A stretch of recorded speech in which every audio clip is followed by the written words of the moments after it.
paleo diets cut out the grains, which is why they're often confused as being grain-free diets or gluten-free diets.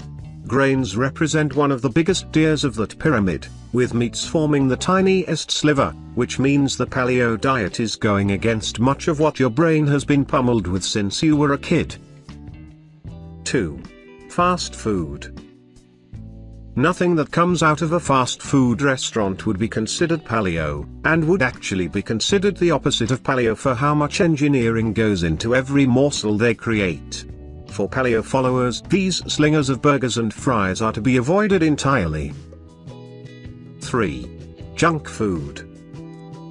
Paleolithic man was bent on survival, which didn't leave much time for food that leaves you feeling fat and gross. Junk food represents a quick snack designed to tantalize your taste buds with chemicals created in laboratories for that very purpose. These snacks are typically devoid of any nutrition, contain mostly fried corn or potatoes in one form or another, are heavily salted with industrial-grade salt or are sweetened with ultra-sweet sweeteners. 4. Partially hydrogenated oils.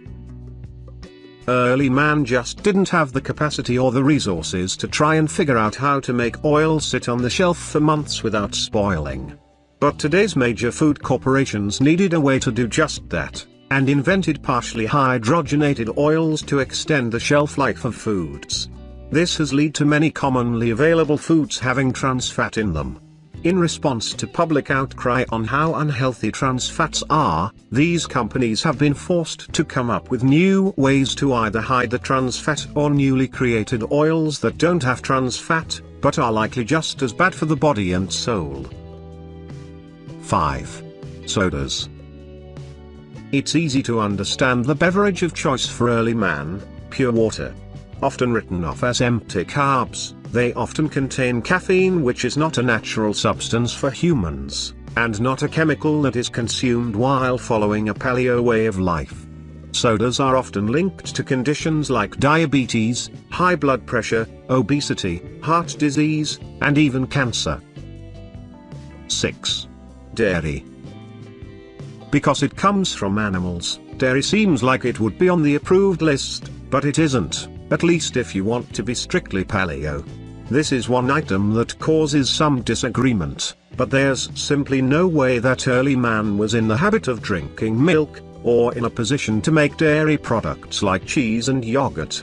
By the very definition of the diet, you would renounce these things as mistakes made by Neolithic man and strengthened by modern man.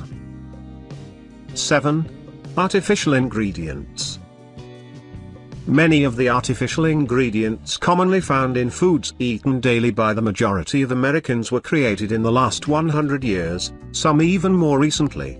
Once you go down the rabbit hole on artificial ingredients, you'll be blown away by just how much stuff is consumed that doesn't contain natural ingredients.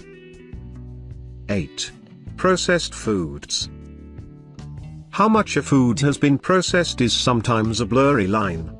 If you're buying it in a box, or if it won't spoil, it's probably been processed. The exception to this is canned food, which technically wouldn't be paleo because they didn't can their food back then. This is one of the hardest aspects of the paleo diet to keep in mind because processed foods account for a large majority of the food you find in the supermarket or grocery store. Ideally, you'd want to avoid the big food stores like this and buy your meats from a butcher, and your fruits and vegetables from a farmer's market. 9. Legumes. This one is tough because legumes come from the earth, so you'd think it'd be okay and get the green light. This rule puts the kibosh on such ubiquitous foods as beans and peanuts, and on foods often considered healthy like peas and lentils. It's the phytic acid that's being nixed here, and is the same reason why you're not going to be eating grains when eating paleo. 10. Potatoes. Potatoes are such a staple food that this one might be hard to avoid. It's also hard to wrap your head around why you can't have it. Since it's grown in the ground, it would only seem natural that early man would have stumbled upon some wild growing potatoes. But as it turns out, it takes a good deal of cultivating to grow potatoes, so their popularity would have increased only in the Neolithic era, when man stopped hunting and gathering and started staying in one place longer, growing food around him and raising livestock.